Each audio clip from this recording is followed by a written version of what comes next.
Welcome to jessupLEAD. I'm Zahnd, Assistant Professor of Leadership at the Jessup School of Christian Leadership. Do you like movies? In my family, we have a lot of Star Wars fans.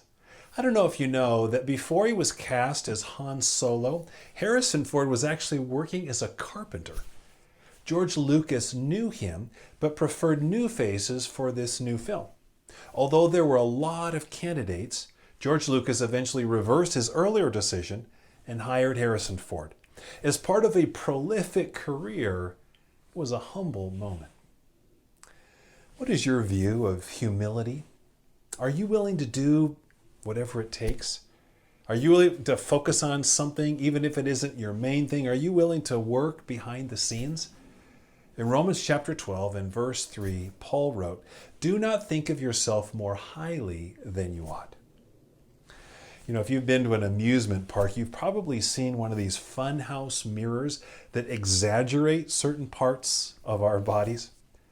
You know, as leaders, we can feel tempted to project a preferred self, to imply that we're more than we really are. There may be some truth in that projection, but it's a distortion of reality. Paul says we're not to exaggerate who we are. He says, think of yourself with sober judgment or sound judgment. He says that we should be in our right mind when it comes to thinking about who we really are, and to do so in accordance with the faith that God has distributed to you. That means the most important thing about you isn't even really you. The best thing about you is your faith in Jesus Christ, and that is a gift from God. It's so important because it is that faith that enables you to see God as He really is.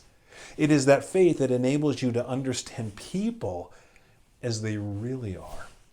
It is that faith that enables you to understand yourself as you actually are before a holy and loving God. And that can be so freeing. You know, as a leader, I've had my ups and I've had my downs. And sometimes I've worried that those down moments might compromise my leadership. But I've learned it's those very down moments that can connect my leadership to the hearts of other people. That can happen for you too. Sometimes the longer we're in leadership, the more remote humility can seem. Well, I know another carpenter. He flung the stars into space. He created human beings. He fashioned the human eye. He oversaw the creation of Yosemite Valley. And He washed feet. He forgave sins. And He died for you and me.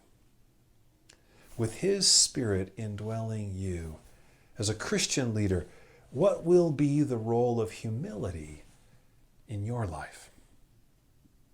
Thanks for watching jessupLEAD.